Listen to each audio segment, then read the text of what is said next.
KBS 열린 토론.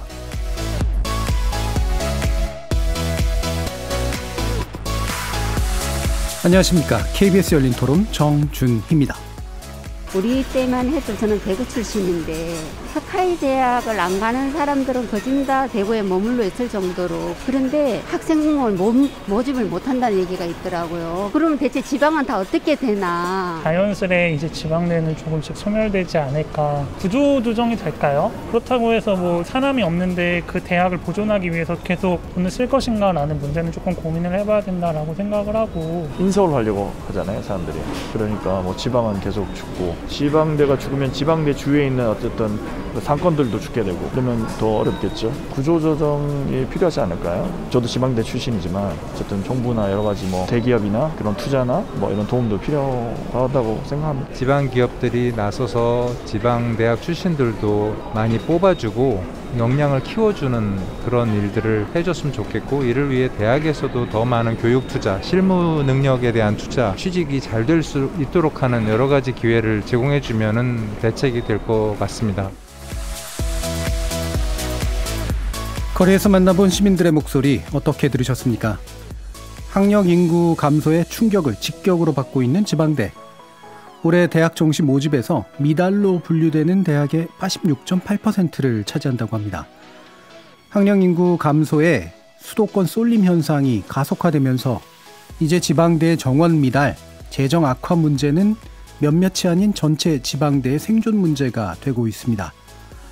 정부 주도하에 대학 구조 조정과 지방대 육성 정책이 진행 중이지만 무너지는 지방대 문제에 대처하기엔 미흡합니다. 지방대 문제는 단순 경쟁력 차이만으로 발생된 것은 아닐 겁니다. 게다가 지역 소멸을 가속화하는 요인이 될 수도 있죠. 우리는 어떤 접근이 필요할까요? 오늘 세 분의 전문가와 함께 지방대 위기를 냉철하게 진단해보고 해법 모색해보는 시간 갖도록 하겠습니다. KBS 열린 토론 지금부터 시작합니다. 살아있습니다. 토론이 살아있습니다. 살아있는 토론, KBS 열린 토론. 토론은 라디오가 진짜입니다. 진짜 토론, KBS 열린 토론. 오늘 함께해 주실 세 분의 전문가 소개해드리겠습니다. 먼저 김민희 대구대 교직부 교수 나오셨습니다. 예, 안녕하십니까. 임은희 대학교육연구소 연구원 나오셨습니다. 네, 안녕하십니까. 대학교육연구소 사무총장을 지내신 바 있죠. 황홍규 서울과학기술대학교 초빙교수 자리하셨습니다. 네, 안녕하십니까. 저희 열린토론 문자로 참여하실 분은 샵 9730으로 의견 남겨주십시오. 단문은 50원, 장문은 100원의 정보 이용료가 붙습니다.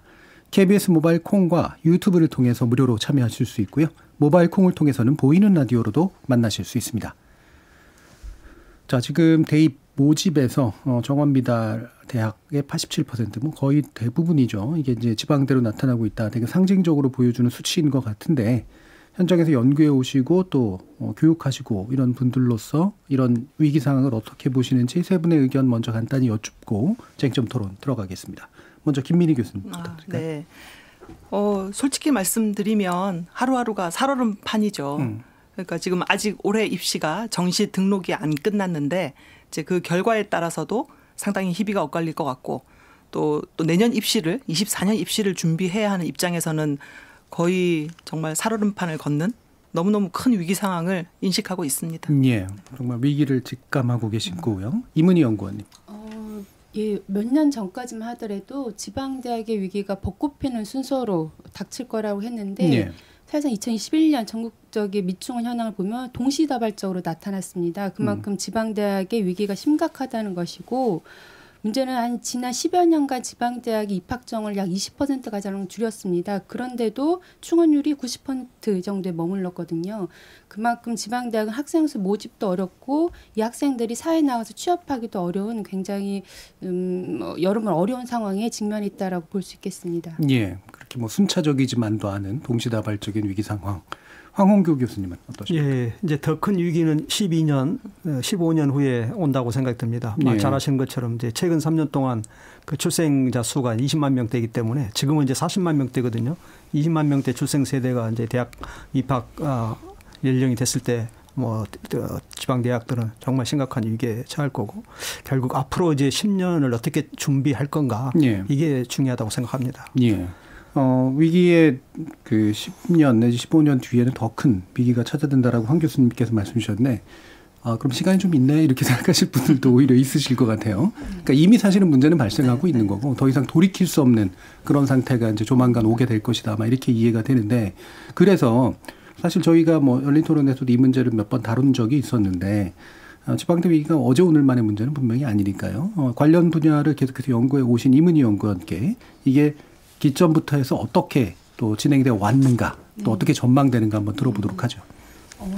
사실 학생 수 미달로 인한 지방대 미충원이 표면화된 건 2021년이었습니다. 왜냐하면 그때 학령 인구수가 대학 입학 정원보다 적었거든요. 네. 그래서 대학 전국에 있는 대학들이 동시적으로 지방대학들이 학생 90%밖에 채우지 못하게 되면서 지방대학 위기가 겉으로 표면화됐는데 저는 제가 봤을 때 지방대학 위기는 사실 1990년 중반부터 본격화했다는 생각이 듭니다. 네. 그 전에까지만 하더라도 지역에 있는 거점 대학들을 중심으로 해서 서울권에 있는 대학과 나란히 경쟁을 할 만큼의 위상이 있었다라면 90년대 중반을 거치면서 이제 수도권 대학과 격차가 점점 벌어지는 그런 상황이 됐는데 저는 크게 두 가지가 원인이라고 봅니다. 하나는 그때 당시에 분명히 대학 입학 정원이 앞으로 입학 정원이 과다할 것이라는 예측이 됐음에도 불구하고 정부가 대학 설립 준칙주의를 통해서 대학의 설립을 굉장히 부추겼습니다. 네. 그만큼 양적 팽창을 했기 때문에 지금의 이런 미충원 상태가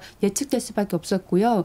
두 번째로는 정부가 지방대학을 위한 정책을 추진한다고 했지만 사실상 고등교육 정책의 상당수의 수혜는 수도권에 있는 대학들이었습니다. 그리고 지방대학들은 오히려 구조조정의 주 대상이 됐었거든요. 그러면서 지방대학 위기가 계속 누적돼 왔고 최근 학생수 미달로 이것이 본격 드러난 것이 아닌가 좀 그렇게 보고 있습니다. 예, 그러니까 90년대 중반 후반으로 보시는 이유가 이제 실제 지역 거점 대학이라고 불리우는 데들하고 이제 서울권에 있는 대학들하고의 차이가 눈에 보이기 시작한 그런 시점이기 때문에. 그렇습니다. 그리고 이 문제와 이제 학령 인구 감소 문제가 결합되면서 이제 그 문제가 훨씬 더 증폭된 아마 그런 문제로 보시는 것 같은데요. 이 시점에 사실 그 아까 이제 대학 설립하는 거 이제 말씀 주셨지만 대학이 엄청 또 늘어났고 뭐랄까 정원도 되게 늘어났잖아요. 네네. 예. 근데 막상 사실은 위기가 시작되는 시점에 그런 일들이 벌어졌다. 그 당시에 왜 그랬다라고 생각을 하시나요? 그때 당시 제가 보면 1995년도에 우리나라 대학이 304개였는데요. 네. 5년 만 2000년에 349개로 5년 만에 45개 대학이 늘어났습니다. 근데 그때 당시에 대학을 이렇게 설립을 확대해 준 이유는 크게 두 가지였습니다. 하나는 대학들이 많이 늘어나가면서 양질의 교육을 또 특성화된 교육을 학생들에게 제공해야 된다 이런 취지가 있었고 두 번째로는 대학도 시장 경제에 따라서 학생들의 선택을 받는 대학들은 살아남고 그렇지 못한 대학은 도태되면서 어떤 그 양질의 그 경쟁력을 갖춰갈 것을 기대한 두 가지였는데 저는 사실상 두 가지 다 목표한 만큼의 그런 성과는 채우지 못했다라고 생각이 듭니다. 예, 그 뒤에서 이제 좀 더 짚어보도록 하고요. 자, 그러면 김민희 교수님께 근본 원인은 뭐라고 보시는지 현재와 같은 것들 지금 뭐 이미 대략 얘기는 나왔습니다만 한번 맞습니다. 의견을 들어보죠. 가장 근본적인 원인은 인구 감소겠죠. 네. 그러니까 뭐 여러 번 반복해도 그 문제는 변함없는 사실이고 그런데 이제 인구 감소에 대비해서 이미 예측이 되어 있었던 상황에서 수요와 공급 예측을 저희가 못한 거죠. 그러니까 대학 수는 늘어나고 입학 정원은 늘어나고 그런데 이제 감소가 시작하니까 거기에 맞춰서 대학이 빨리 대응을 했어야 되는데 그런 포지셔닝의 변화를 빨리 하기가 좀 어려웠다. 이제 그러면서 역사적으로 보면 91년도에 지방자치가 시작됐습니다. 네. 우리나라가. 그리고 나서 94년도에 수능 시험이 일단 시작되면서 대학에 그 지원할 수 있는 뭐 나중에 입학사정관 제도도 들어오고 하면서 대학에 입학할 수 있는 순서 선택권이 굉장히 넓어졌잖아요. 네. 그러면서 또 95년에 대학 준칙주의에 따라서 지금 말씀하신 굉장히 대학이 확대됐단 말이죠. 그러니까 굉장히 대학은 고등교육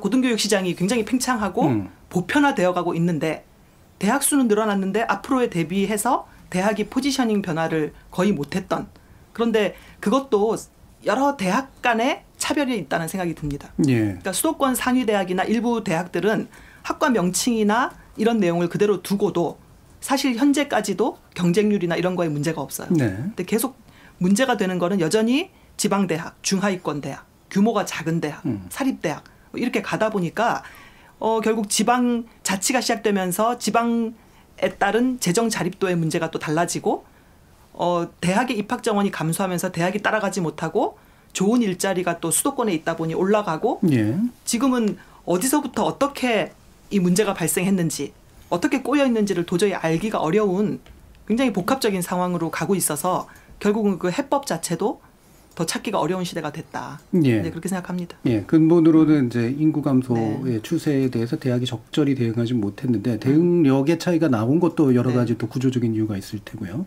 지방 경제가 굉장히 좀 쇠락한 것, 뭐 이건 뭐 전국 균형 발전의 문제하고도 연관이 있는 거겠죠. 이런 기타 복합적인 요인들을 지목해 주셨어요. 황홍규 교수님은. 예, 저는 좀 다른 측면에서 접근할 필요가 있다고 봅니다. 김영삼 정부 시절에 5.3일 교육개혁을 하면서 고등교육 보편화 정책을 폈습니다. 그래서 지금 이제 방송통신대학 그건 이제 박정희 대통령 때 만들어졌고요. 그 방송통신대학은 입학 정원 50%밖에 지금 채우지 못하지만 방송통신대학을 국가적으로 위기라고 하지는 않습니다. 그리고 사이버 대학이 많이 개설이 됐고요. 사이버 대학을 문제를 가지고 또 지금 또 뭐 위기니 이렇게 말하지 않고요. 학점은행제라 그래서 직업 훈련기관, 학원, 또 대학의 사회교육원 이런 것을 통해서도 이 전문 학사 학위를 취득할 수 있는 기회가 열려서 사실 정부가 고등교육 보편화 정책을 폈는데 그 보편화 정책 가운데에서 이제 지금 문제가 되고 있는 캠퍼스를 가지고 있는 대학, 오프라인 대학을 이제 문제 삼고 있는 거거든요. 네. 고등교육 보편화라는 그 측면에서 보면 사실 그 문제 삼은 것이 아니다. 그거 왜 보편화 정책을 폈느냐. 그래서 지금도 방송통신대학도 입학 정원 줄여야 되고요. 사이버 대학도 입학 정원 줄여야 되고 학점은행제도 대폭 줄여야 됩니다. 사실 그거는 우리나라가 이제 고등교육은 그 열린 만민 이 보편화된 고등교육 체제를 이미 채택을 했고 그 흐름은 거스를 수가 없는데 이제 이 체제 하에서 몸집이 제일 무거운 게 지금 일반 대학인 겁니다. 캠퍼스를 가지고 있는 이 일반 대학. 이 일반 대학들은 넓은 땅을 가지고 있고요. 또 많은 건물들을 가지고 있고 거기에 많은 이제 인프라 투자를 하도록 정부가 요구를 하고 있고요. 또 정부가 이제 구조조정을 명분으로 대학 평가를 했습니다. 뭐 대기업에서 기관 평가 인증이나 또 교육부에서 진행했던 구조개혁 진단이나 두 평가가 다 동일한 점은 뭐냐면 대학에 더 많은 인프라 투자를 요구를 했어요. 그래서 교원 확보율 서울대학하고 교육부 소관 대학 중에서는 포항공대를 제외하고는 교수 확보율이 100% 넘는 대학이 없습니다. 사실 우리가 잘 알고 있는 유명한 대학들도 실질 교수 확보율은 60% 정도밖에 되지 않아요. 거기에 이제 비종교 교원들도 교수 확보율로 일부 산정을 해주기 때문에 뭐 70%, 80% 이렇게 나오지 실제로 60%도 되지 않습니다. 그러니까 우리가 이 오프라인 대학의 경우에는 비교적 비용을 많이 들이게 하면서 또 그렇다고 그 교육 여건을 확실하게 좋게 해주지도 못한 상태로 또 정원은 정원대로 늘려주고 또 뭐 이렇게 준칙주의에서 설립은 설립대로 해왔거든요. 그러면 이제 이 보편화된 고등교육 체제 그리고 학령 인구 감소에 따라서 이 대학의 몸짓을 좀 가볍게 해줬어야 됩니다. 그게 바로 뭐냐면 이제 대학의 토지 규제, 건물에 대한 규제 이걸 좀 풀어줬어야 됐고요. 또 이 세제사항의 규제 이런 것들을 좀 풀어줘서 대학이 이제 다른 이 온라인 대학하고 다르게 이 캠퍼스 있는 대학들은 지역 정주성이 높습니다. 그러니까 얘기가 좀 퍼지니까요. 다시 좀 줄이면. 네네. 그렇기 때문에 사실 이런 문제는 이제 대학에 2010년도부터 계속적으로 대학이 이제 잉여 자원을 잉여 토지나 잉여 건물을 이제 다른 수익 사업을 할 수 있도록 또 공공시설을 운영할 수 있도록 이렇게 규제를 풀어야 된다. 이런 얘기를 했었는데 사실 그 입법이 이루어지지 않았어요. 네. 근데 그 얘기를 말씀을 들어보면 결국은 뭐 이렇게 이른바 이제 교지라든가 이런 것들을 그냥 좀 자유롭게 활용하게 해주면 문제가 다 해결이 되는 겁니까? 많은 부분이 해결되죠. 어째서 그렇죠? 왜냐하면 이제 대학은 기존의 학과는 줄일 수밖에 없습니다. 지금 많은 대학들이 실제로 입학 정원을 줄여왔어요. 줄여와가지고 우리가 이제 60만 명일 때 지금 이제 40만 명대에서 학생 입학 정원을 줄여온 거거든요. 줄여와서 대학들은 이제 건물이 10동이 있는 대학들이 이제 건물을 3동, 4동만 쓰면 되는 겁니다. 그러니까 예를 들면 근데 교수 수를 확충을 하잖아요. 교수를 확 잘라야 되잖아요. 말 그대로. 그 땅만 이제 자유롭게 쓰면 교수 수 자르는 건 당연히 가능해지나요? 순차적으로 가능합니다. 그래서 대학들이 교수 정원도 많이 줄여왔고요. 예. 그동안에 구조조정을 안 해온 게 아닙니다. 그런데 학령 인구 감소의 속도가 빠르고 이제 이 재산 사용에 대한 규제는 사실상 안 풀렸습니다. 아직까지. 근데 그게 제가 왜 자꾸 여쭙냐면 뒤에서 좀 더 얘기를 드려야 될 것 같은데 한쪽에서는 되게 복합적인 문제라고 얘기를 해주셨잖아요. 근데 원인이 굉장히 단순하다 의외로 단순합니다. 예, 토지 사용만 제대로 하게 해주면 된다. 이건 네네. 굉장히 차이가 있는 원인 진단에 좀 가깝기 때문에 네네. 자 임원님 원고님 어떻게 보세요? 저는 방금 말씀하신 그 대학의 재산 사용을 자율화할 경우에 지금의 지방대학이 위기를 겪고 있는 건 지방대학이니까 지방대학 문제가 해소될 거라고 하는데 저는 수도권 같은 경우는 그것이 해소 방안이 될 수 있을 것이라고 생각합니다. 반면 지방대학 같은 경우는 이미 지역의 상권 자체가 어려운 지역들이 많고 더구나 지금 존폐 위기에 놓인 그런 지방대학들은 위치도 어떤 상권이나 이렇게 사람들이 모이는 외곽 지역에 있습니다. 따라서 교육 자산을 그렇게 사용할 수 있도록 해준다 하더라도 저는 그게 어느 정도의 그런 대학 위기를 극복할 수 있는데 성과가 있을까. 오히려 그 학교 안에 그런 자산이 들어왔을 경우에 대학 구성원을 대상으로 해서 상업화되면서 어떤 그 대학의 상업화라든가 대학 교육 여건이 악화되는 그런 문제가 불거지지 않을까 저는 좀 그렇게 보고 있습니다. 뭐 불필요한 규제는 풀어야 되는 것이 맞지만 교육 여건을 해치면서까지 이렇게 규제 전체를 푼다는 것은 저는 좀 재고해야 될 사항이라고 봅니다. 예, 알겠습니다. 이 부분 뒤에서 다시 한번 좀 짚어보고요. 다시 문제를 좀 좁혀가지고 인구가 감소되고 그래서 학령 인구도 줄어들고 그런데 이제 주로 오프라인 대학들의 경직성, 주로 토지 문제를 얘기해 주셨습니다만 경직성이 이제 문제가 있다. 뭐 이건 뭐 인적 경직성이나 인프라 경직성이나 뭐 이런 거하고 연관이 있을 테고 또 사실 교수의 질, 그러니까 교육의 질을 보장하기 위해서 나름대로 만들어 놓은 규제도 있었을 거 아닙니까? 이게 어느 정도의 경직성을 만들어낸 측면도 있을 텐데 이게 이제 어떤 식으로 좀 풀렸어야 되는데 풀리지 못했기 때문에 생기는 문제가 있다고 보시는지 한번 의견을 여쭤볼게요. 어떠세요, 김민희 교수님? 잠깐 질문을 제가 조금 더 이해를 못했을 수 있는데요. 예. 지금 가장 대학이 어려운 문제는 재정적 문제잖아요. 네. 그래서 결국 재정의 문제는 등록금의 문제로 귀결되고 결국 학생들의 등록금 수입에 의존할 수밖에 없는 이제 우리나라의 경우에는 그 비중이 크면 클수록 등록금이 동결되어 왔던 그동안에 이제 그 영향이 워낙 크기 때문에 지금 그 등록금 규제를 풀고 혹은 뭐 토지 사용에 대한 여러 가지 것을 푼다고 하더라도 예. 조금 시기가 많이 늦었다.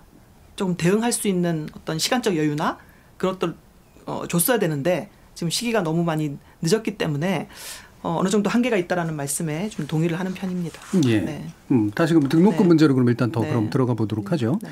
그러니까 이게 필요한 부분이긴 한데 늦었다라고 일단 얘기는 해주셨고요. 네. 네. 황우 교수님 이게 대학 등록금 문제는 지금 10년 정도 이제 동결돼 있는 상태인데 이 부분을 진작 좀 풀었어야 된다라고 보시는지요? 등록금 동결이 이제 저는 뭐 직접적 원인은 아니라고 봅니다. 이제 학생 수가 감소하는 거는 참 어떻게 할 수 없는 거고요. 결국 이제 정부 차원에서 저는 그 지방대 육성 정책을 과감하게 펼쳤어야 된다.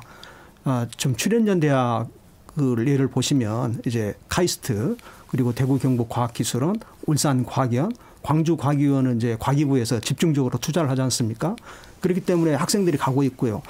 포항공대 포항 합치 보면 저 외지에 있죠. 네. 여기서 먼 곳에 있는데 우선 학생들이 옵니다. 예, 그 포항제철에서 집중적 투자를 하고 있기 때문에 그런데 지방대학에 이제 지방 거점 공립대학에 대해서도 역대 정부가 이제 투자를 한다고 했지만 정말 투자를 너무 미미하게 했어요.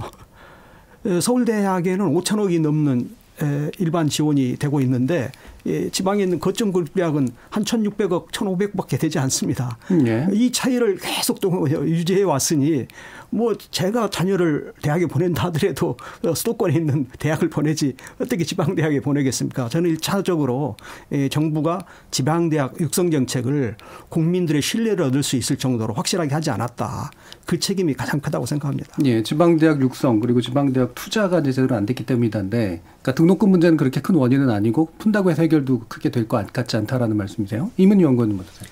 제가 잠시 질문을 좀 확인하려고 하는데 등록금 규제를 진짜 풀었어야 되지 않겠냐 그것에 대해서 물어보셨는데 저는 사실상 정부가 등록금, 전 규제라기보다 등록금 정책이라는 표현을 쓰겠습니다. 네. 그 정책을 폈던 이유는 크게 두 가지입니다. 하나는 우리나라 대학 등록금이 과도하게 비싸기 때문입니다. 네. 아주 단순 많이들 알고 계실 텐데 OECD 국가들과 비교해서 우리나라 사립대학 등록금이 미국 그 다음으로 2위였습니다. 근데 미국 같은 경우는 등록금 비싼 사립대학에 다니는 학생 수보다 등록금 저렴한 주립대학에 다니는 학생 수가 훨씬 더 많거든요. 하지만 우리나라는 80% 학생들이 등록금 비싼 사립대학에 다니기 때문에 사실상 국민들이 느끼는 등록금은 OECD 국가 중 1위다. 이 정도의 말이 나왔었어요. 그래서 등록금을 낮춰야 된다라는 의견이 있었고 두 번째로는 사립대학들이 등록금을 받아서 제대로 사용하지 않았습니다. 과도한 적립금을 쌓는다거나 법인이 해야 될 역할들을 학생들 등록금을 한다라는 그래서 정부 차원에서 등록금을 동결 또는 인하하는 정책을 계속 요구를 했지만 사립대학들이 당연히 그 수용하지 않았죠. 그래서 저는 정부가 불가피하게 정책을 통해서 등록금을 동결하는 정책을 써왔다고 생각이 듭니다. 예. 이게 이제 지금 약간 문제가 복잡해졌는데요. 생각보다. 예를 들면 이제 이유가 이제 등록금을 위주로 해서 여러 가지 문제들이 좀 만약에 결합돼 있다라고 만약에 본다면 등록금 자체가 그 동결돼서 문제는 아니다라고 보는 분들도 있고요. 예. 그런 이거하고 연관된 거는 등록금 자체가 이미 좀 비쌌고 그러면 등록금만으로 그 학교가 운영되지 않을 수 있도록 하는 예를 들면 기타의 투자라든가 국가에 의한 투자라든가 여타 이제 다른 방식들이 이제 결합돼 있었으면 등록금에만 의존하지 않고 나름대로 대학의 재정의 건전성이 확보가 됐을 것이다. 이런 이제 말씀으로 이해가 됩니다. 다시 뭐 한번 여쭤볼까요? 예, 맞습니다. 그러니까 지금 등록금만 가지고 지방대학의 이런 문제를 논의하기에는 너무 아까부터 말씀드린 것처럼 복합적이고 너무 문제가 커서 단순히 해결할 수 있는 문제는 아니고요. 지금 각 대학마다 등록금 심의위원회가 설치가 되어 있습니다. 그러면 거기에는 학생 대표도 들어오고 다양한 대표들이 들어오기 때문에 그동안에 올리지 못했던 등록금을 갑자기 올릴 수는 없는 노릇이거든요. 그래서 이제 등록금만으로 이 문제를 해결하는 것에는 한계가 있지만 그래도 대학이 뭔가 여력을 가지고 등록금 의존도가 높은 대학이 그래도 투자를 하고 예측을 하려면 어느 정도 규모를 예상할 수 있어야 되는데 그것이 계속 동결이 되다 보면 기존에 있었던 어떤 적립금이나 이런 다른 용도를 투자했었어야 되는 거를 못하는 이런 결과가 됐기 때문에 현재 어떤 지방대학의 여건이 열악해지고 학생당 교육비가 낮아지고 이제 이런 문제로 가져왔다는 거죠. 예. 네네. 예. 그리고 이제 대학 재정을 어떻게 합리적으로 운영하게 할 것인가에 있어서 정책 실수도 있고, 대학들 스스로의 어떤 뭐 잘못 운영한 측면들도 아마 있을 테고, 이 부분 좀 결합되어 있을 텐데, 뭐 약간 더 가볼까요? 그러니까 임 연구원님이 보시기에 어느 쪽에 문제가 더 크다고 좀 보십니까? 이게 재정 합리성의 문제. 저는 정부 재정 부족이 지금 등록금 중심의 우리나라 사립대학 재정 구조가 1차적인 원인이라고 봅니다. 일례로 그 초중등 같은 경우는 이미 대학보다 더 앞서서 학생 수가 감소하고 있었거든요. 그럼에도 불구하고 오히려 초중등 같은 경우는 학생 수 감소가 교육 여건이 좋아지는 계기로 가고 있습니다.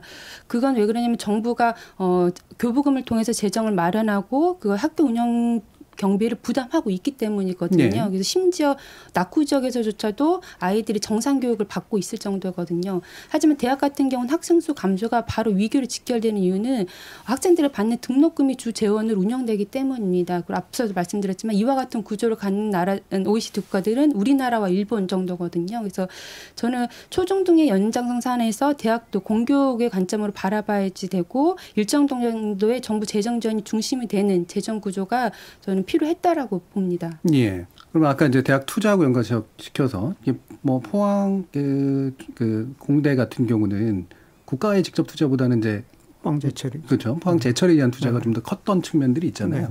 하지만 이제 국가가 뭐 지역 거점 국립대도 지원도 해야 되지만 그 등록금이 약간 이제 뭐 적게 내주는 정도 수준에 가깝죠. 그럼 사립대도 어느 정도까지 지원을 했어야 되냐? 사실 이제 이게 규모의 문제도 분명히 좀 있는 것 같아요. 그러니까 재정 투자가 부족한 거, 국가에 의한 재정 투자가 부족한 면도 있는데 그게 많은 걸 다 먹여 살리기 위한 투자는 또 아니어야 되기 때문에 기준을 잡아야 되잖아요. 그 기준이 어떻게 좀 잡혔어야 된다고 생각하시나요? 아까 말씀드린 것처럼 김영삼 정부에서 고등교육 보편화 정책을 폈거든요. 사실 보편화 정책이라고 하는 것은 고등교육도 이제 국민의 교육받을 권리와 의무에 속하는 영역이다.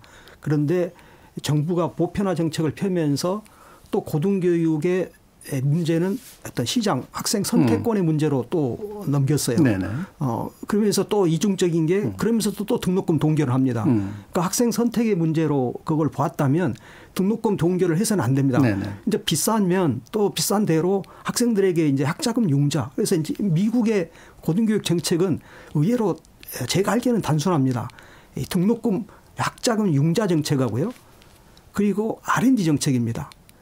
그래서 높은 등록금은 학자금 융자 제도를 통해서 하고 대학의 부족한 재원의 문제, 재원의 확충의 문제는 R&D 정책에서 대학의 간접비를 충분히 인정을 해 줍니다.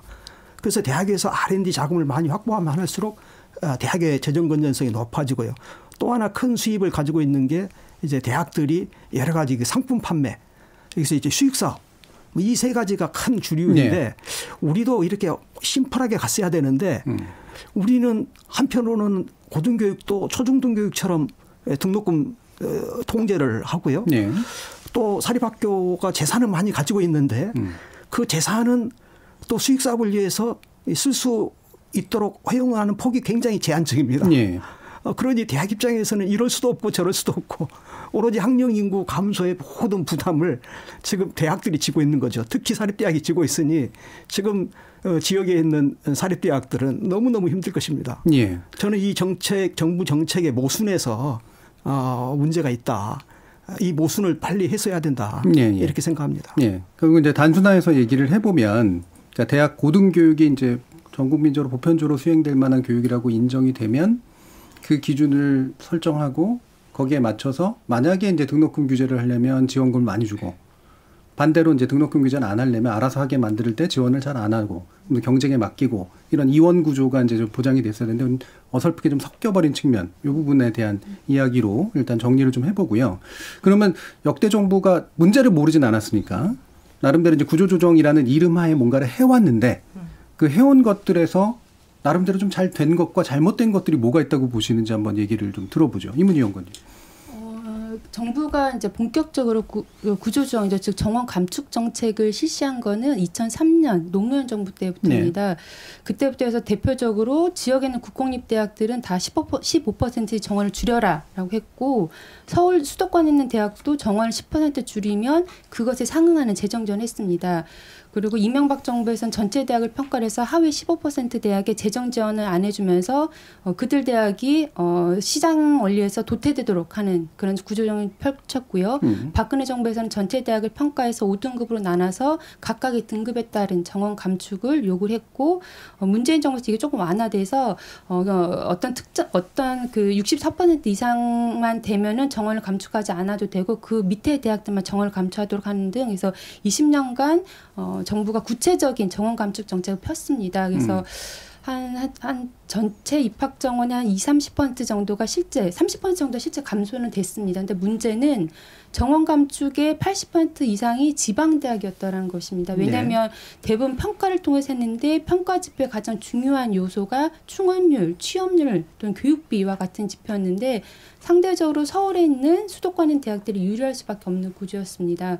그러다 보니까 과거에는 수도권 대학의 비중이 한 30%, 35%였다면 최근엔 40%까지 늘어나면서 수도권의 점점 더 전체 고등교육에서 차지한 비중이 커지는 그런 결과로 나타났습니다. 예, 그러니까 전반적으로 보면 어떤 식으로든 정원 감축 카드들은 꺼내냈는데 이를테면 아래를 일률적으로 잘라내는 방식을 취하건 아니면 전체적으로 골고루 줄이는 방식을 취하건 경쟁에 맡기건 간에 그 정부마다 약간씩 스타일은 네. 좀 달랐지만 그런데 이제 이 부분이 결국은 이제 문제를 요약해 보면 기존의 경쟁력이 좀 더 있었던 데가 훨씬 더 유리해서 더 많은 경쟁력을 가지게 되는. 네, 맞습니다. 그렇죠. 수도권 대학들이. 네. 이제 그런 효과하고 결국은 연결됐고 그래서 결국 지방대학이 힘들어졌다. 네, 이런 건데. 네, 또 혹시 그러니까 우리 구조조정 과정에서 어떤 문제들을 좀 짚으실 수 있을까요?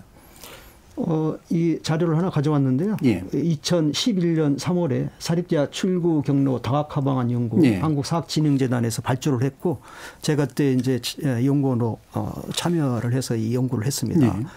그래서 이제 학령 인구가 감소하기 때문에 그때 교육부에서 1999년에도 사립대학 구조조정 방안 연구를 했어요.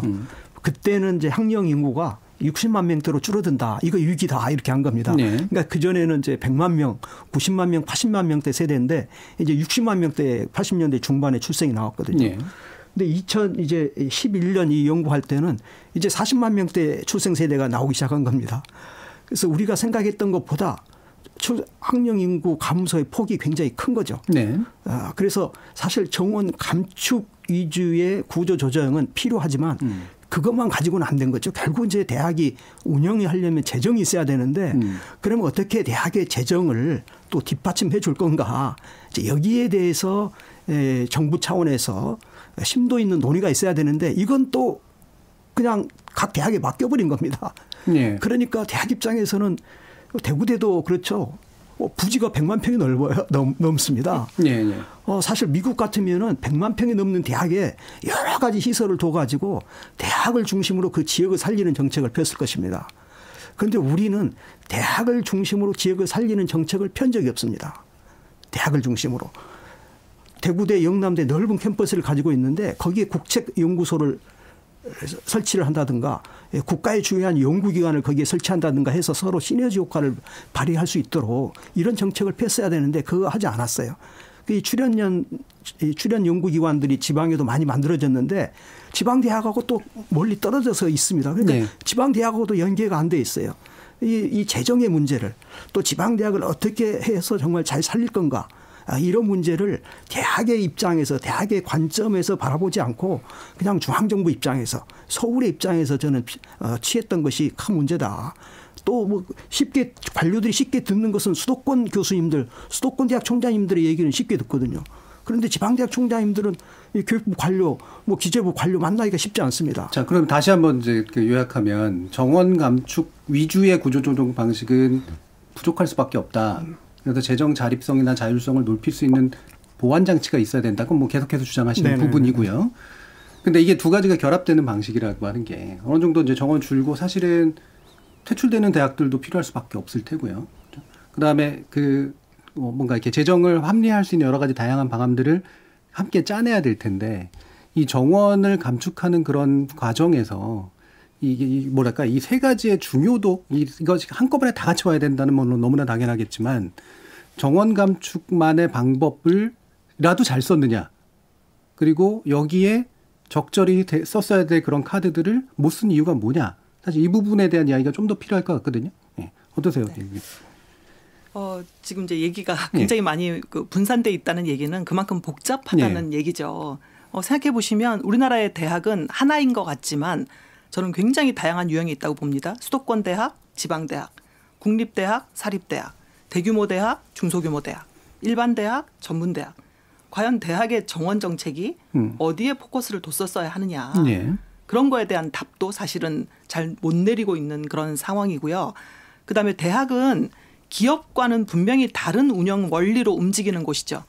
생산성이 높지 않거나 매출이 적으면 과감한 M&A 통폐합 혹은 조정, 여기서 말하는 구조조정은 인력을 감축하거나 뭔가 효율적인 곳으로 집중 투자하는 방식이죠. 그런데 대학은 절대 그렇게 운영되는 조직이 아니기 때문에 아무리 정원을 줄인다고 해도 대학이 거기에 대응해서 구조조정을 한다는 거는 굉장히 한계가 있다. 지금 학과라고 하는 걸 생각을 해보면 우리 앵커님도 무슨 학과 나오셨잖아요. 네. 지금 그 학과의 개념이 유효하지가 않습니다. 근데 학과 하나 폐지하고 신설하고 새롭게 그 결과가 나오기까지는 4, 5년이 걸려요. 4년 이상 편제가 완성돼야 되고 이 친구들이 취업을 해야 되고 그러니까 이거를 예측을 해서 대응을 한다고 했어도 근데 그 사이에 정부의 정책이나 이것들이 막 바뀌면서 거기에 대한 대응도 제대로 하지 못하고 재정은 없고 굉장히 이런 어떤 복합적인 문제를 제일 많이 가지고 있는 게 지방 사립대학이라는 거죠. 예. 왜냐하면 비중 자체가 일단 굉장히 높습니다. 사립대학은. 우리나라에서. 초중등 교육은 거의 공교육기관이잖아요. 공립학교가 많고. 근데 대학은 사립의 비중이 워낙 높고 사립은 또 법인 소속이잖아요. 국가가 아무리 공공성이라는 이름으로 지원한다고 해도 자율성을 가지고 있는 사학의 그 위치를 함부로 넘나들면서 통폐합을 하라든지 이렇게 할 수는 또 없는 노릇이어서 이렇게 생각해 본다면 굉장히 지금 현재 지방대학의 위기는 정말 지방 사립대학 특히 규모가 작은 대학들의 어떤 위기다. 근데 그 위기의 가장 1차적인 부분은 재정적인 어려움에 있고 그다음에 학생들이 모집이 안 되는 것에 있고 그런데 그 학생이 모집이 안 되면서 문을 닫으려고 해도 뭔가 퇴출 경로나 이런 폐교로 갔을 때 거기에 소속되어 있는 교수와 직원들이 받는 여러 피해들에 대해서 이제 막 준비를 하고 있는 상황이었던 거지 그 전에는 그런 지원조차 없었었기 때문에 단순히 구조조정, 뭐 정원 감축 이런 문제가 계속 정말 좋은 지방대학을 만드는 것에는 너무 한계가 있었다. 이제 이렇게밖에 말씀드릴 수가 없을 것 같습니다. 예. 네. 그러니까 뭐 어려운 문제인 건 맞는데 그러니까 이게 이제 기본적으로 경직될 수밖에 없잖아요. 오프라인 대학이라서도 그렇기도 하고, 그러니까 토지를 물리적인 토지를 가지고 있는 건물도 가지고 있고, 동시에 이게 교육이라서 이제 그렇기도 하고요.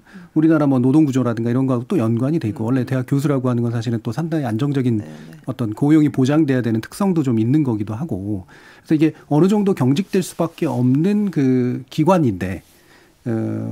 물론 충격이 너무 빨리 찾아와서 너무 급하게 크게 찾아와서 생긴 문제도 분명히 있을 테고요. 이 경직성이 어느 정도까지 되게 좀 해결이 어려운 문제인가. 예. 이 부분에 대한 좀 판단도 좀 더 들어봤으면 좋겠어요. 이문희 연구원은 어떠세요? 말씀하신 경직성이라는 게 정원 감축을 말씀하시는 건가요? 저는 그러니까 정원부터 예를 들면 교수 인력이라든가 이를테면 교육의 뭐 기자재나 설비라든가 이런 식의 부분들 있잖아요. 이런 게 교육 안에 묶여 있으니까 상당히 유연하게 조절하기가 되게 어려운 그런 체제잖아요. 네네. 말씀하신 것처럼 저는 뭐 우린 각각 대학의 상황이라든가 뭐 과 구성이라든가 뭐 계열 구성 저는 굉장히 복합적으로 봐야 될 거기 때문에 단순하게 딱 이렇다로 말씀드릴 수는 없을 것 같습니다. 근데 다만 저는 가장 기본이 되는 건 학생 수, 즉 정원이라는 생각이 좀 드는 문제가요.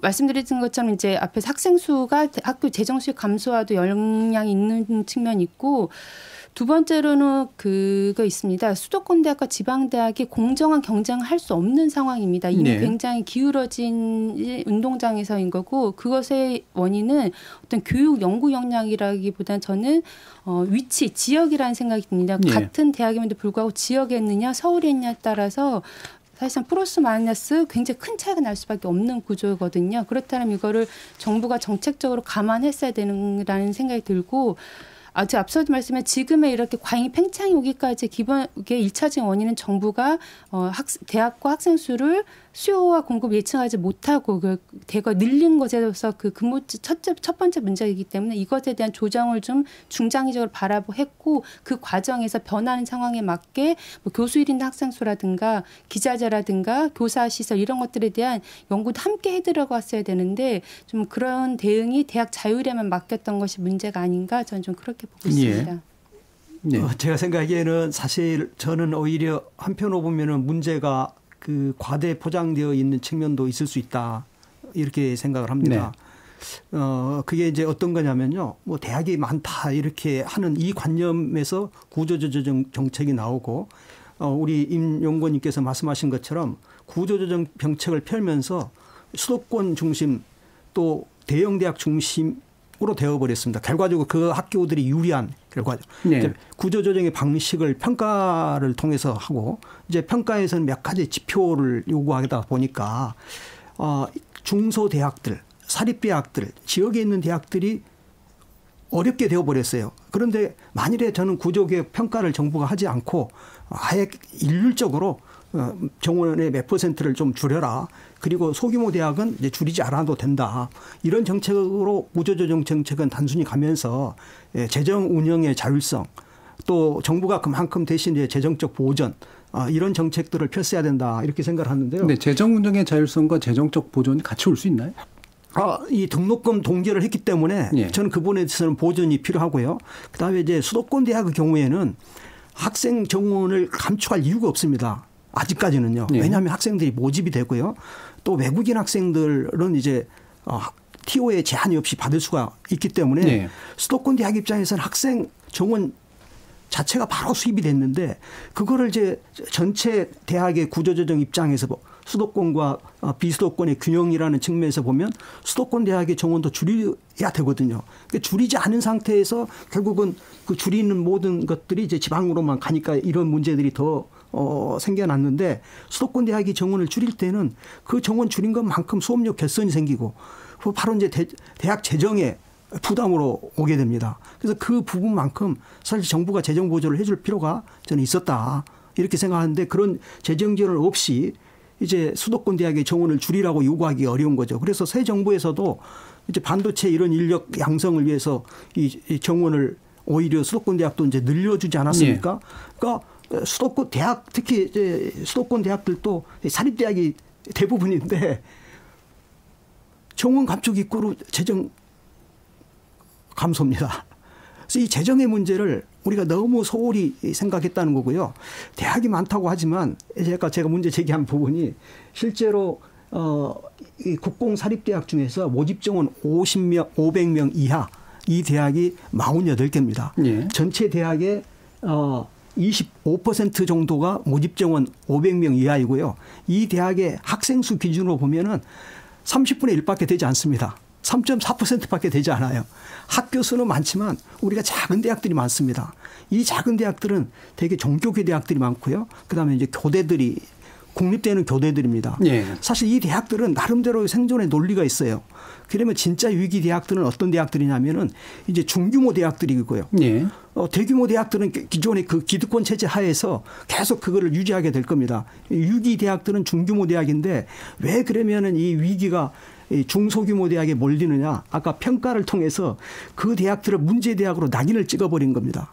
잠시만 제가 그 재정운영 자율성 부분을 질문하셔서 저는 굉장히 중요한 예. 포인트라서 말씀드리고 싶은데 사립대학에 대한 재정운영의 자율성이라는 거는 사립대학 돈을 마음대로 쓸 수 있도록 하겠다는 게 아닙니다. 왜냐하면 이미 비영리법인이기 때문에 학교 안에 있는 회계 예산은 다른 회계로 갈 수가 없거든요. 그래서 사립대학의 재정운영의 자율성을 준다는 거는 대학이 갖고 있는 어떤 특성화라든가 장기적인 발전 계획에 따라서 인건비라든가 학교 운영비, 학생들에 대한 교육 여건 투자로 쓸 수 있도록 해야 된다는 거거든요.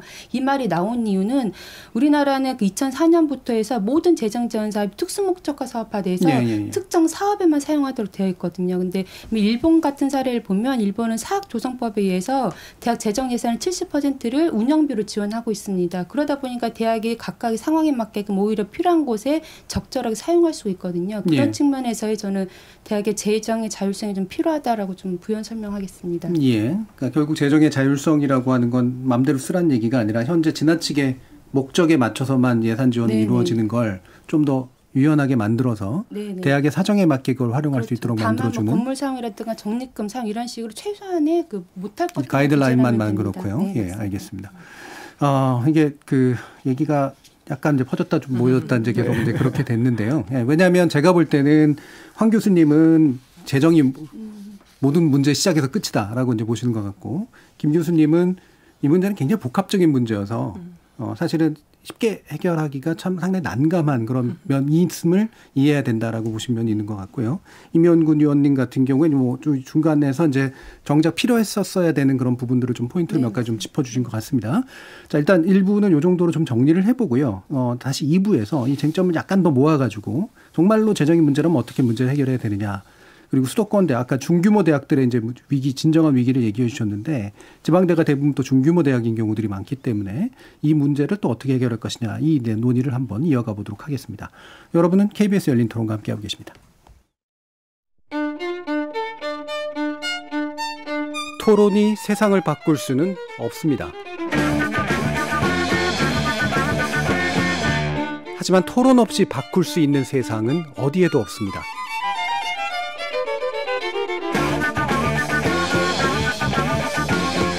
세상의 선한 변화를 갈망하는 당신. 정답이 아니라 질문의 힘을 믿는 당신. 우리 KBS 열린 토론에서 만납시다.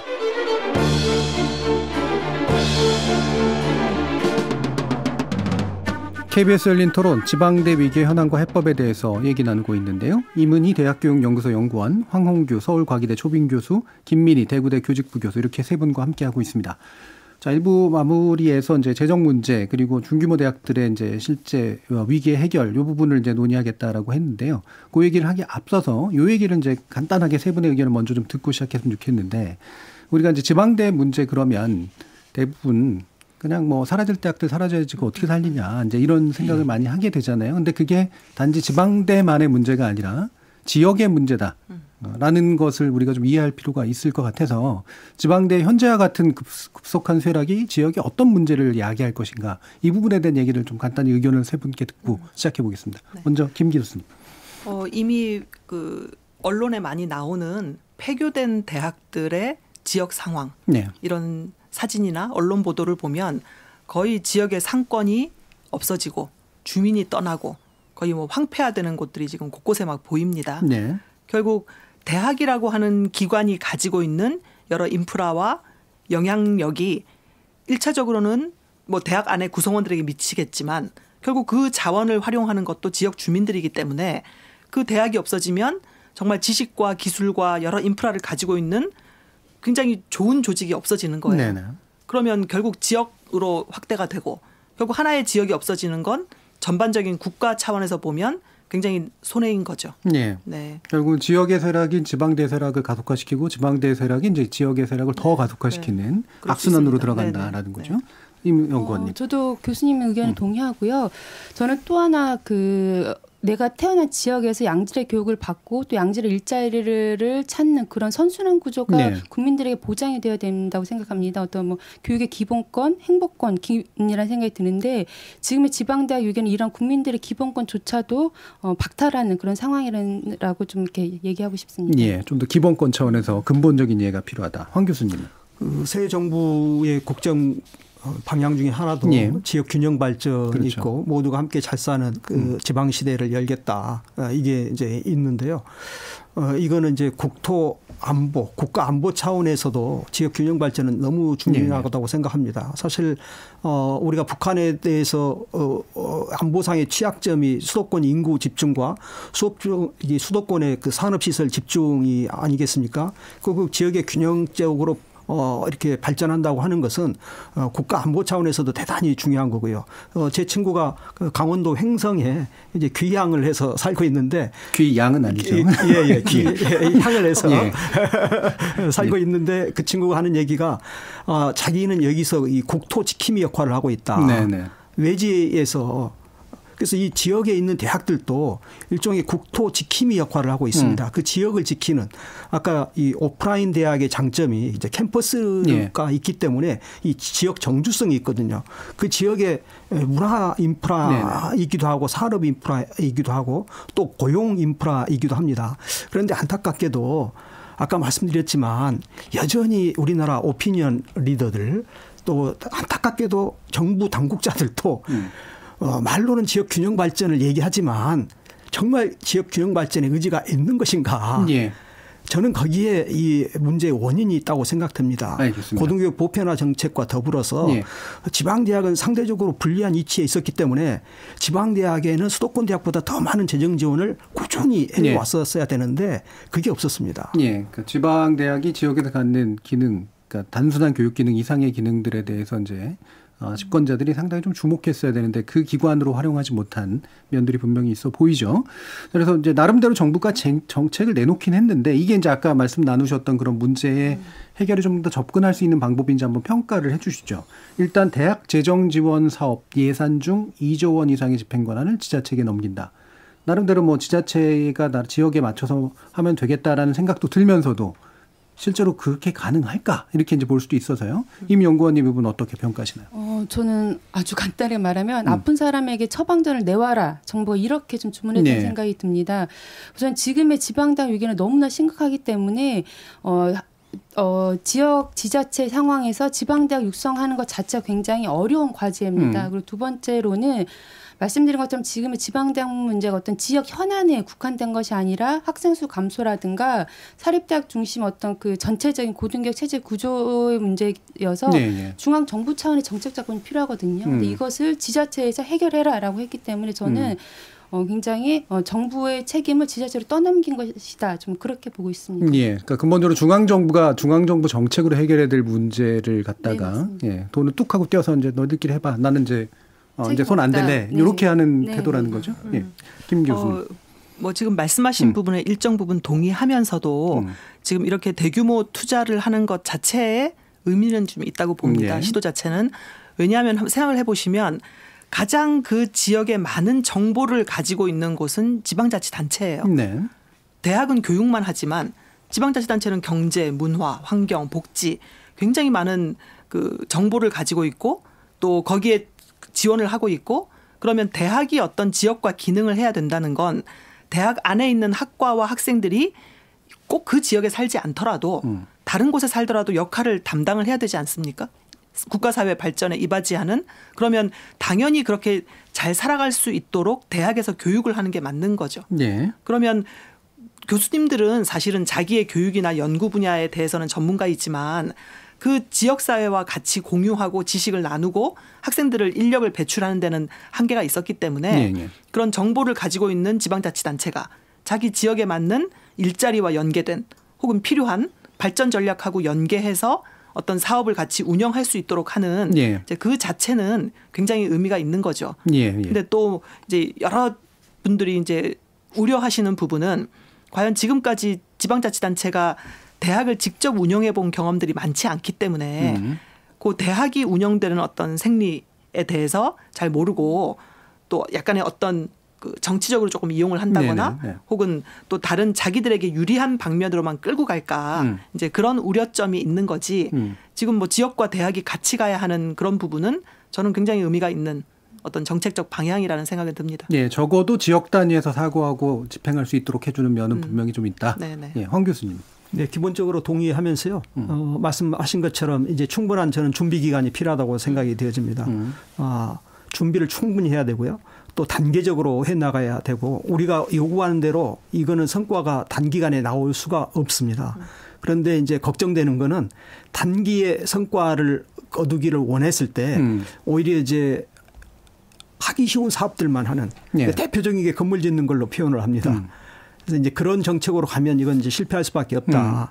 그래서 지방의 고등교육 재정을 이제 이양을 해서 하더라도 저는 이 자금은 반드시 기기화하고 중장기적으로 쓸 수 있어야 된다고 생각합니다. 예. 준비를 철저히 하고 준비가 잘 됐을 때 자금도 집행이 되고 그런 구조로 가야 성공할 수 있다. 또 이거 기다려줘야 됩니다. 인내심을 갖고. 예. 또 그 사이에 또 중앙정부가 해야 될 역할은 반드시 해야만이 이게 이제 연착륙할 수 있다. 이렇게 생각합니다. 네, 그러면 제가 다시 김 교수님께 짧게만 여쭙고 싶은 게 그러니까 아까 말씀하신 두 가지 명제가 사실 충돌할 수가 있거든요. 하나는 지역을 그래도 지방자치단체만큼 통합적으로 아는 게 없는 거 아니냐. 그런데 지역 지자체가 사실 교육 문제를 자신의 직권으로 다뤄본 적이 없는 기관이기도 한데 전문성이 떨어지는 거 아니냐. 이게 두 가지가 충돌할 수도 있잖아요. 그럴 수 있죠. 예, 지역 정책으로서는 괜찮을 수 있으나 지역 정책의 일환으로서 대학을 바라볼 때 뭔가 문제가 발생할 가능성. 방금 같은 이런 투자 위주의 어떤 그 건물 투자 위주의 그런 방법들을 쓸 가능성. 어떻게 보시나요? 그런 우려가 있죠. 네.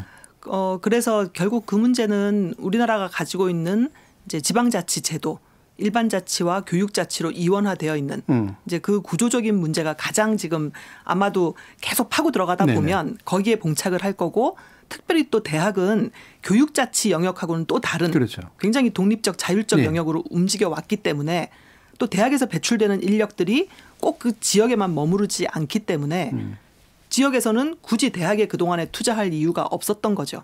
그런데 지금은 상황이 굉장히 다르다는 겁니다. 예.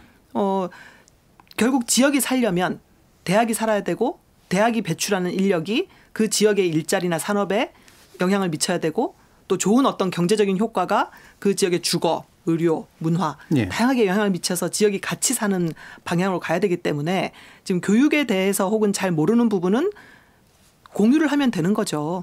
같이 만나고 공유할 수 있는 그러니까 모르는 부분을 상호 보완해 줄 수 있는 그런 영역들을 만들어서 지금 서로 같이 협의하고 좋은 사업들을 만들기 위한 그런 노력이 선행이 되지 않으면 뭐 지금 말씀하신 우려는 여전히 남을 거고요. 근데 저는 지금 상황이 그렇게 따질 때가 아니라는 겁니다. 어쨌건 알겠습니다. 같이 고민을 내놓고 같이 살자고 만나야 하는 시간이다. 그렇게 생각합니다. 여기서 또 하나 중요한 문제가 있습니다. 이것도 이제 아까 말씀드렸지만 그 지역 간의 산업의 여건이 차이가 큽니다. 그렇죠. 그래서 저희들이 하다 보면 경상도 지역과 전라도 지역 또 충청도 강원도 지역의 산업 여건이 다른데 지역 산업하고 연계를 강조하면 할수록 상대적으로 산업 시설이 밀집되어 있는 이 경상권은 유리하고 또 수도권은 유리한데 이제 상대적으로 이 산업 발달이 취약한 그런 지역은 대학을 통해서 지역 산업을 일으키는 정책으로 가져야 되는데 자꾸 이제 지역 산업이 우선순위가 되고 갑이 되고 대학이 을이 되면 그거는 실패할 수밖에 없습니다. 그래서 지역의 이 산업 여건의 차이, 경제 기반의 차이 이것을 고려한 정책이 반드시 또 그런 부분에서 세밀하게 접근을 해줘야 된다고 생각합니다. 네, 알겠습니다. 그리고 이거 결합해서요. 이제 중앙정부는 아마 대략 또 이 부분에 대한 역점을 두는 것 같은데 글로컬 대학이라고 하는 말을 썼습니다. 네. 글로벌 대학이라는 말을 안 써서 좀 다행인가 싶기도 한데 그러니까 이게 가능한 거냐? 그러니까 이게 나름대로 이제 아이디어면 이건 것 같아요. 결국에는 경쟁력 있는 지역 대학의 전국에 쭉 분산돼 있을 수 있도록 하는 건데 사실 그 얘기에 뒤집어 보면 나머지 대학들은 그러니까 알아서 좀 사라져 줬으면 좋겠어라고 하는 말로도 이해가 될 수도 있단 말이죠. 이 부분에 대한 견해는 어떠신지 또 한번 물어보죠. 이문희 연구원님 어떠세요? 저는 재정이 열악한 지방대학 입장에서 5년간 1,000억 원을 투자하는 대학을 육성하겠다는 거는 정말 가뭄의 단비 이상으로 지방대학에서는 반길 일입니다. 그런데 문제는 이 사업이 추구하고 있는 종착점이 무엇이냐라는 것인데요. 겉으로는 지역 대학과 지역의 성장을 선도하는 글로컬 대학을 했지만 이주호 장관이 기자들과의 그 질의응답 과정에서 했던 얘기는 예를 들면 국립대학이 시도립하는 대학에 재정 지원을 해줄 수 있다라고 말을 했습니다. 저는 굉장히 심각한 발언이라고 생각이 드는데요. 예. 가뜩이나 우리나라는 국가 책임의 어떤 고등교육 정책이 굉장히 미진함에도 불구하고 그나마 전국에 있는 국립대학을 지자체 공립대학으로 넘기려는 것이 이 정책의 사실상의 목표가 아닌가 이런 생각도 들었습니다. 예. 근데 앞서도 했지만 인천대가 과거에 공립대학이었거든요. 인천시 산하대학인데 이런저런 어려움을 해서 국립화됐고요. 올해 서울시립대 예산이 100억 원 가까이 깎였는데 이것도 서울시의회의 구성원이 바뀌게 되면서 대학 재정 지원 삭감으로 갔습니다. 그리고 지금 현재 지자체가 운영하는 도립 전문대학이 있지만 정말 상황이 굉장히 어렵습니다. 그래서 우리나라 현실에서 지자체 중심 어떤 대학 운영이 어려움에도 불구하고 이것을 모르지 않는 교육부 장관이 국공립대학에 시도립하라라고 주문했기 때문에 저는 지금 현재 국립대학에서는 글로컬 대학의 문제가 안 와서 우리가 시립화를 할 거냐 말 거냐, 도립화를 할 거냐 말 거냐 이게 좀 쟁점이 될 수도 있겠다. 저는 이렇게 좀 보고 있습니다. 예, 뭐 필요하긴 하지만 자칫하면 또 역시 아까 마찬가지로 말씀 주신 것처럼 국가가 관리할 국립이 아니라 이제 그럼 당신들이 이제 알아서 돈을 일단 주긴 할 테니 하시오라고 하는 것으로 귀결될 위험이 있다. 예, 황 교수님. 이 부분은 뭐 제가 말씀드리기가 굉장히 조심스러운데요. 어쨌든 뭐 좋은 대학을 많이 만들겠다 하는 정책 취지라 그러면 바람직하다고 생각되는데 이제 거기에서도 한 가지 더 나아가야 될 게 그러면 30개 대학을 제외한 나머지 대학은 어떻게 할 건가? 이 문제에 있어서 이제 중국의 경우에 211 공정대학, 뭐 985 공정대학 하면서 거기는 이제 대학을 전체적으로 경쟁력을 높이는 쪽으로 지원도 하지만 이제 학과 단위로도 유명대학을 만들겠다 이 정책이 같이 있습니다. 그래서 저는 이제 이 대학에 포함되지 않는 그런 경우에도 상대적으로 비교 우위에 있는 경쟁력 있는 학과 좀 나름대로 특성화된 학과에 대해서는 또 추가적으로 여기에 못지않게 지원을 해줄 때 중요한 것은 이제 우리가 대한민국 전체적으로 보면 균형 발전을 얘기하는데 지역에 가면 또 그 지역 안에 균형 발전 문제가 있습니다.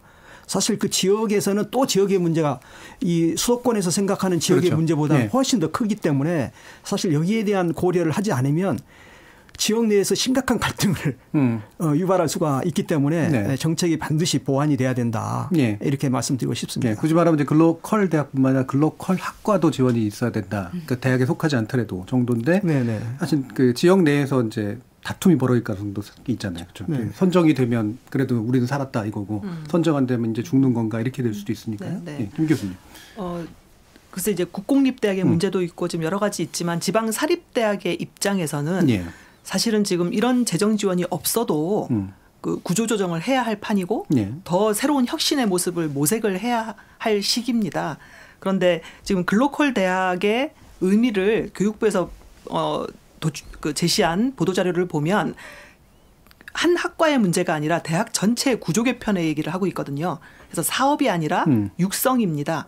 그러면 이 글로컬 대학이 그 예를 들어 뭐 사립대학 안에서만 본다면 일단은 대학의 획기적인 굉장히 혁신적인 구조 개선을 일단은 목적으로 해야 되고 거기에 따라서 교육과정과 교수와 모든 인프라를 집중해야 되고 또 국가에서는 거기에 대한 재정 투자를 장기적으로 하게 되면 결국은 대학은 적정 규모화로 가면서 특화된 형식으로 지금 유도를 하는 거거든요. 네. 그러면 그게 한 5년, 6년 지나면 조금은 그 어떤 노하우 혹은 좋은 성과가 있겠죠. 그럼 결국은 그 모습은 글로컬이라고 하지만 누가 보더라도 아, 저 대학은 저런 분야에는 정말 강점이 있어. 연구도 잘하고 학생들도 잘 배출하고 저는 이제 이런 모습도 사실은 어떤 지역에서는 그런 대학 정도는 좀 있어야 되는 것은 아닌가. 근데 이제 우려되는 여러 상황들이 좀 좋은 목적을 좀 잠식하지 않았으면 좋겠는데 조금 그 아직은 뭐 정확한 모습이 나오지 않아서 좀 기대하는 바는 좀 있습니다. 알겠습니다. 자, 이 부분은 또 사실 이렇게 뚜렷하지는 않아서요, 아직도요. 그래서 우려와 기대 두 가지를 그냥 함께 고민하면 좀 일단 필요한 문제인 것 같고요.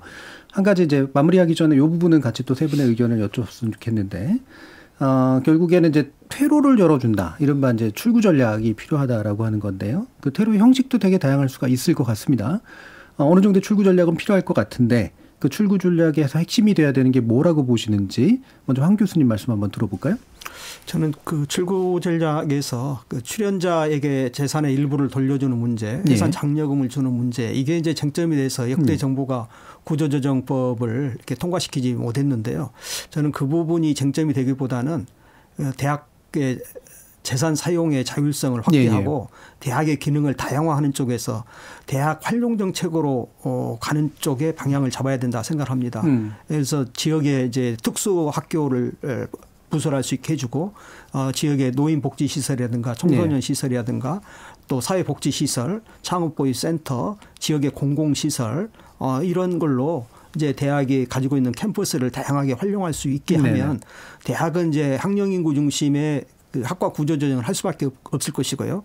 나머지 자원들 가지고 지자체와 협력을 해서 지역사회의 유용한 방향으로 이걸 운영할 수 있도록 이게 저는 그 진정한 퇴로고 활로다 이렇게 생각합니다. 기존 자산의 기능 전환을 좀 더 유연하게 할 수 있도록 만들어주는 게 오히려 진정한 부분이다. 이문희 연구원님.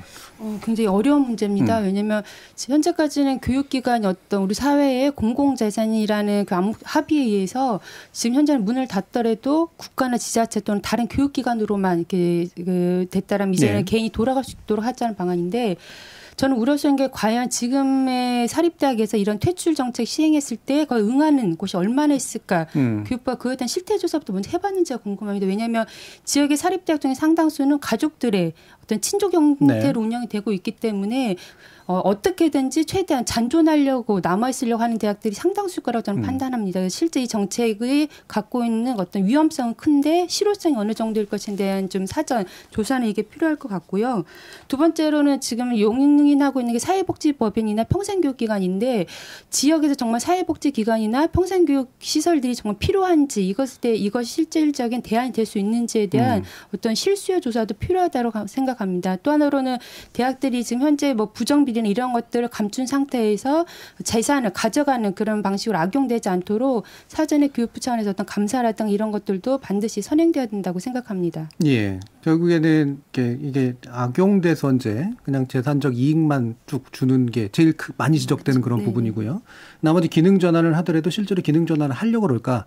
그리고 할만할까? 할 수 있는 기능들이 있을까? 대학 지역에서 이제 이런 우려시긴 한데 알겠습니다. 자, 그러면 김민희 교수님. 지금 뭐 두 분 하신 말씀 뭐 거의 다 동의하고요. 이제 지금 두 가지만 말씀드리면 하나는 지방자치단체가 대학의 그 땅이나 건물을 사고 싶어 하는 곳들이 꽤 있더라고요. 그런데 지금 현재 법으로는 그게 막혀 있어서 약간은 그 경로를 열어주는 것도 필요하다. 그 생각 들고 두 번째는 결국은 폐교가 되면 가장 그 피해를 보는 거는 교직원이잖아요. 학생들은 인근 학교에 배치가 됩니다. 근데 교수와 직원은 당장 자리가 없는 거죠. 근데 그 교직원에 대한 어떤 뭐 자리까지 보존하는 것은 아니지만 체불되는 어떤 임금에 대한 보전 그리고 필요하다면 그 교수와 직원도 굉장히 중요한 자산이거든요. 그렇게 인식을 해서 좀 인근 대학이나 공공기관이나 이렇게 같이 일을 할 수 있는 기회를 제공해 주는 것도 저는 하나의 폐교 대학으로 조금 빨리 갈 수 있게끔 하는 좀 중요한 전략이 아닌가 싶습니다. 방금 그 부분 사실 현실적으로 굉장히 중요한 문제라고 생각을 합니다. 뭐 이분들 그냥 어디 가서 그냥 강사하세요 이렇게 할 문제가 절대 아니기 때문에요. 그래서 그걸 자산으로 바라봐야 된다라는 지적도 되게 귀 기울일 만한 것 같고요. 자, 이제 마무리할 시간인데요. 그래서 이제 오늘 논의가 좀 중요한 논의인데 물론 굉장히 많은 이야기들을 담을 수밖에 없었음이긴 합니다만 앞으로 정부가 이 부분에 대한 정책을 좀 펼치면서 어떤 부분을 좀 지속적으로 좀 고민을 해야 된다고 보시는지 그리고 놓치지 말아야 될 부분은 뭐라고 보시는지 한번 강조하는 말씀을 한 1분 정도씩 들어보도록 하죠. 먼저 임 연구원님부터 말씀 주실까요? 지금 윤석열 정부가 시행하는 지방대학 관련된 정책은 저는 각자 동생이라는 생각이 듭니다. 하지만 각자 동생 방식으로는 지방대학 위기가 절대 극복할 수 없고요. 정부 차원의 국가균형 발전 정책을 수립하고 그 안에서 지방대학 육성을 위한 정원 감축 정책 그리고 재정 지원 확대 정책이 좀 필요할 것으로 보입니다. 예. 자, 그럼 김민희 교수님. 저는 고등교육법이 바뀌지 않는 한 대학이라고 하는 것이 가지는 중요한 목적을 우리가 자꾸 잊어버리고 자꾸 그 사회에 대한 어떤 취업 이렇게만 생각을 하지만 법에 의하면 대학은 인격을 둬야 하고 국가 인류 사회 발전에 필요한 심오한 학술 이론과 응용 방법을 가르치고 연구하며 국가와 인류 사회에 이바지함을 목적으로 한다고 되어 있습니다. 너무 추상적이죠. 이 부분은 장기적인 투자나 비전이 없으면 도저히 우리나라가 달성하기가 굉장히 어려운 부분입니다. 그래서 중앙정부에 요구하는 것은 정말 제대로 된 고등교육 정책을 좀 세워야 된다. 뭐 국립과 사립을 따로 구분을 하더라도 이제 그 부분이 필요하다. 그리고 대학은 정말 뼈를 깎는 노력을 해야 됩니다. 지금 현재 아무것도 하지 않고 버틸 수 있는 대학은 저는 수도권도 언젠가는 안전하지 않다고 봐요. 그러면 정말 혁신적인 어떤 구조 개선, 뭐 교육과정 개편, 교수님들의 교수법 개선 이런 것들이 뒷받침되지 않으면 자꾸 수요자들에게 선택을 받지 못하면 결국은 대학을 대체하는 또 다른 것들이 생기게 되면 결국 그 대학은 문을 닫게 되는 이런 악순환을 좀 막아야 될 것 같고 가장 중요한 건 현재는 적정 규모인 것 같습니다. 네. 그래서 어디까지가 적정 규모인지를 알 수는 없지만 그래도 대학이 버틸 수 있는 이제 그걸 찾아갈 수 있도록 좀 뭐 여러 그 지원 혹은 고민 이런 것들이 좀 더 많아졌으면 좋겠습니다. 정부는 고등교육이 뭔지를 이 시대에 맞게 재정의를 하고 대학은 고등교육에 맞는 스스로를 혁신을 하고 그 사이 어딘가에서 우리나라에 맞는 적정 규모의 대학이 어떤 정도일까를 이제 고민하는 것이 필요하다. 자, 그러면 황원구 교수님 마지막으로 들어보죠. 예, 그 초저출산 시대가 되고 있고 그 자라나는 세대 한 명 한 명이 너무나 소중한 시대를 저희들은 지금 맞이하고 있고 곧 그렇게 더 크게 심각하게 맞이하게 될 건데요. 교육 특히 고등교육을 바라보는 관점이 대단히 중요하다고 생각되는데요. 학령 인구 감소에 따른 대학 구조 조정 정책은 안타깝게도 차별주의 이게 깔려 있다 이렇게 생각합니다. 수도권과 지방에 대한 차별, 공립과 사별에 대한 차별, 그리고 소위 공부를 좀 잘한다는 학생들과 그러지 못한다는 학생들에 대한 차별의식이 있습니다. 왜 너도 나도 다 대학을 가야 되느냐. 대학을 가고 있는 학생들에 대한 은근한 또 폄하가 있고 지역 대학에 대한 폄하가 있습니다. 저는 우리 윤석열 정부가 양극화 문제를 심각한 국가의 문제로 제기하고 있고 모든 국민이 함께 잘 사는 나라를 요구하고 있다. 새 정부에서는 반드시 모든 국민이 함께 더불어 잘 살아가는 나라를 만들어야 된다. 이런 이제 문제의식을 갖고 있기 때문에 저는 지금의 지방대학의 문제는 정부가 좀 더 단순하게 지방대학을 육성해야 되겠다. 지켜내야 되겠다. 또 지역에 있는 작은 중소대학들도 나름대로 굉장히 유용하고 가치 있다. 거기에 우리의 소중한 아이들이 자라고 있다. 이런 생각을 가지고 저는 지원하고자 하는 의지 또 실제적인 그런 정책의 실행 이것이 무엇보다도 더 중요하다고 생각합니다. 알겠습니다. 뭐 세 분과 함께 좀 어렵지만 그래도 의미 깊은 토론을 해본 것 같은데요. 오늘 함께해 주신 세 분 황원규 서울과기대 초빙 교수, 김민희 대구대 교직부 교수 그리고 임은희 대학교육연구소 연구원 세 분 모두 수고하셨습니다. 감사합니다. 감사합니다. 고맙습니다.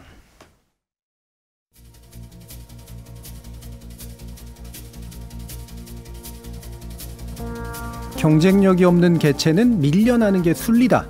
이런 자연 법칙을 거스르면 왜곡이 발생해서 더 큰 문제로 이어진다. 지방대나 지역 소멸 이슈 등을 다룰 때마다 빠짐없이 등장하는 논리입니다. 그래서 이런 생각에 대해서 반대로 질문을 던져봅니다. 그런 이들을 진짜로 자연 상태로 던져놨을 때 과연 어떤 일이 벌어질까? 그리고 자신들이 누린다고 생각하는 현재의 우월적 지위가 정말 자연적으로만 주어진 것일까? 지금까지 KBS 열린 토론 정준이었습니다.